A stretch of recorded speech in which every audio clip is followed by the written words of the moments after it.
Hi guys, it's been a long time. I think over a year. This is why I will never be an influencer, because I don't know how to be. But I think we'll start with what I am planning to do in the future, which is going to be a longer conversation than this video, because it has a lot to do with the away rotation that I did back in February of this year. I don't know if I mentioned, but I did an adoption medicine rotation, which is the field that I have wanted to do for a while now. And it went really well in a lot of ways, but it left me with more questions than answers. And so first I will just kind of explain how that month went and what adoption medicine is, because even if you aren't in pediatrics, it's still a very niche field that most people don't know anything about. I was just fortunate enough to find resources about it, which is how I got into it to begin with. So I think if you guys have watched any of my videos, I struggled with what I was going to do with myself in medical school. I didn't really have a set path. I felt like I would always end up in pediatrics, but it wasn't something where I felt like I could feel fulfilled in it, like there was something lacking. And my passion in life, even before medicine, has always been for international adoption and foster kids. Every time people ask, I don't have direct experience with it, but I think my passion for it started when I was younger, and hearing my mom tell me about how she grew up. She was essentially left on her own since she was young by her parents. And I think I've just always been very protective of this vulnerable population, because the obvious reasons of coming into this world unwanted and not having a family unit to help guide and support you. I just think you have so much stacked against you in an already difficult world. And if I could do anything to help that, then it would be the most meaningful thing that I could do with my life. So once I found this field existed in medical school, everything kind of clicked, and I was like, this is what I want to do 100%. But, so trying to make this concise, but I always fail. The resources that I found were from a time when international adoption was booming in our country, and it is no longer that, and I didn't know that. So everything that I was reading and all of the people who were the heads of this field were producing these papers and these books when it was something that was more common than it is now. And for a variety of reasons, majority, it sounds like political, our international adoption rates have plummeted. So it is only functioning field in Minneapolis. Minneapolis is the only place that I could do this work full time. If you Google it, which I did at the time that I was first getting into this, there is international adoption clinics everywhere, mostly attached to children academic hospitals. And so in my mind, I was like, oh, I could go anywhere. And so it was great. However, as I started getting more into the details and logistics of doing this career, I quickly realized that though all of the clinics, essentially except the one in Minneapolis, only work about a handful of times a month. And that is because the patient population isn't there. So pediatricians, and most of them are specialized in psychiatry or infectious disease because that's the most needed for adoption, will just have their own specialty clinic in that area and then do adoption medicine on the side. So as I was doing my research, I found that there was a clinic in Minneapolis who's actually doing it every week. And so the reason I found out why is because essentially the head physician of this clinic pivoted when things were declining to open themselves up to foster care as well, which is something that not any of these other clinics have done. I got in contact with her in medical school, and then over the first year of my residency, we were going back and forth about trying to get me to do an away rotation. So I went to Minneapolis for a month, and that was the first time that I actually saw what adoption medicine is modern day. So she has a clinic that's a part of the University of Minneapolis, which is sort of like a multidisciplinary clinic where there is a psychologist, an occupational therapist, and a dentist and the pediatrician who see a child all at once for every visit.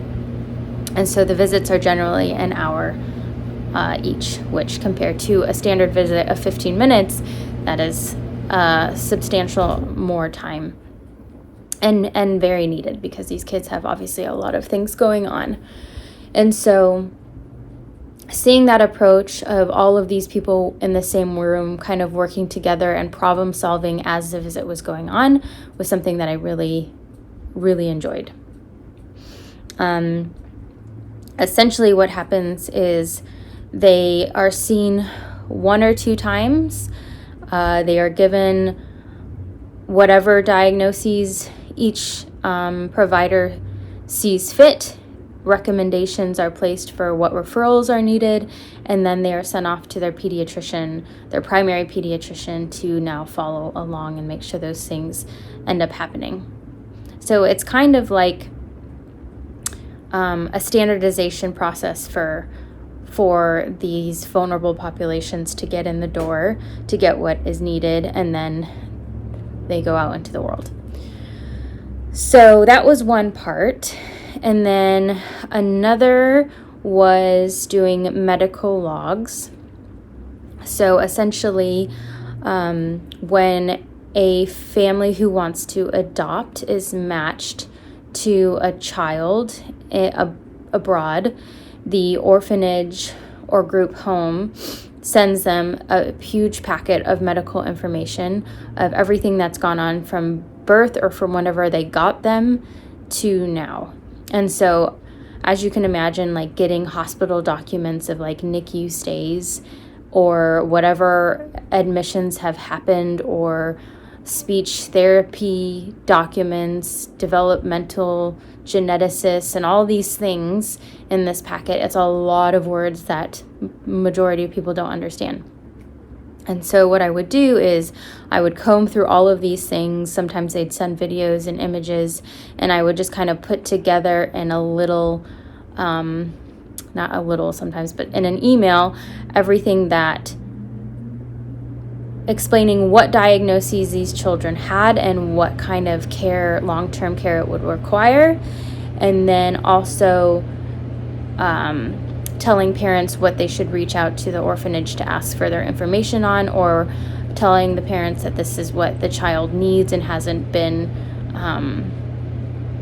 hasn't been taken care of. So, and it varies. What was super interesting for me when I was doing it is that it really varies based on the country. Like, for example, Korea has really great documentation, and for the most part, kids were plugged in with everything that they needed, and so it was just kind of continuation of care once they get here. Whereas other countries, it could be bare bones, and it was kind of like starting from scratch and trying to pull all of these things together and communicate that in a way to a family that was either like, this is potentially what is going wrong with this child, can you handle it, this is what you're going to have to end up doing once they get over here, or just telling the family, like, there is no way for us to accurately give you an answer of what's going on because there's just not enough information here. There was a child in Colombia where it was that kind of situation. It was like very bare bones. He was like 18 months, so pretty far along in the development process, and all we had, the documents basically said he was a completely normal child, and then the video, they turned him sideways and his head was like literally this big, and just a very strange shape. So definitely some genetic syndrome going on, hydrocephalus, and couldn't even stand kind of thing. And the documents all said, oh, this is a normal child. So it was a lot to just be like, here is a huge list of everything else that you should ask them, and likely none of this has been done. So it was tedious work, as you can imagine. But I had no idea that for me to be an adoption medicine specialist, which doesn't require a fellowship, by the way, because it's so niche. Essentially what would happen is I would go there for 2 years and do an academic research fellowship to get funding. So it would be a lot of kind of QI projects, I'm assuming, and then going to this multidisciplinary clinic and doing these medical logs and being overseen by her. And yeah, so that was my plan. I was going to, in my ideal world, I was just going to go there, do this academic research fellowship, and then start my own kind of clinic. That was where I was hoping things would end. But the only thing that seemed to make sense as time went on, and as what she also told me, would be I would do my training there, but then just indefinitely live out my life there, start a new life there, and work at this clinic. Because, as I said before, all of these other clinics scattered throughout the country only work 1 or 2 days a week. So in my head, I thought I would just do a couple of years of training there and then come back or go wherever I wanted to live and start my own sort of situation. But she explained the process of what it's been to keep this clinic open over the past couple of decades, and it was a bit disheartening because, so to kind of briefly explain, this clinic opened when international adoption was thriving. And so people who internationally adopt, families who adopt, are typically wealthier. And so they were essentially, families were funding this clinic, and it was keeping it afloat, and there was no problems in the beginning. And then as the adoption numbers started to decline, and causing them to pivot to now opening it up to foster care, the reimbursement for those kids is so low that the university was going to essentially close the clinic because they couldn't afford to keep it open. And so what this physician did was she found her own funding in the form of grant writing, private donors, taking pay cuts for her salary and whatnot. And it's that job of funding is still very heavily a part of what she does. And so she told me that if I was really going to start my own clinic, it would almost be like, why? Because by the time that I was able to get it up and running to what she has now is going to be decades. So it would just be so much more efficient use of time and resources if I just worked at her clinic, and because she's already laid the groundwork for everything. And just like a lot of people have told me, when somebody tells you no, like, that doesn't mean the door has shut. You just have to figure out a way to do it. And I have not. And so I am in a very weird limbo period where I have absolutely no idea what I'm going to do. And I'm in my 3rd year. So I think that I do have more of an entrepreneur mind, which is why I haven't closed this door, because there is this sliver still inside me where I think I can figure out how to do this. But every time that I think about it or get somewhere, there's a wall. And I think right now with how our program is, 2nd and 3rd year, there's no difference. Like, the workload is still this may be disheartening for some, but programs are very different. But I still feel like an intern in the amount of work that I'm doing every day. And so I don't have a lot of time to creatively think about this, which I may be hanging my hat on that too much, but it is the excuse that I have been using. So I'm hoping that once I get a little bit more time in my schedule, that I will be able to think about this more clearly and figure out a way to do this, because it is something that I am passionate about, and it is what I love, the population that I love the most. And I haven't said why I wasn't going to go to Minneapolis, but there's a number of reasons why that door doesn't seem like the answer right now as well. And I'm sure there's a lot of areas where I haven't thought about, and you guys probably are much smarter and intuitive than I am and may bring things up in the comments, which by all means, please, I am happy and welcoming to any ideas if you have any, because I don't right now.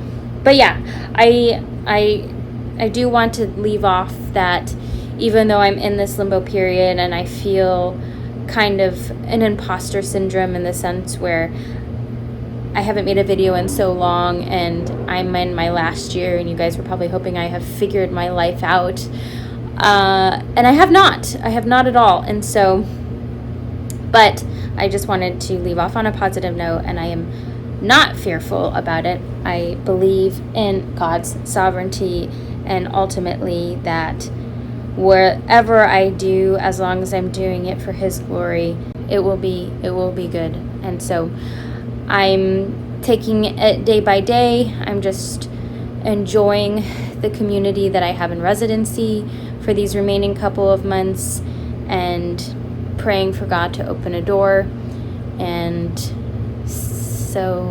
see where life goes. I hope you guys are doing well. Let me know if you have any questions or thoughts. It would be much appreciated. Have a good day.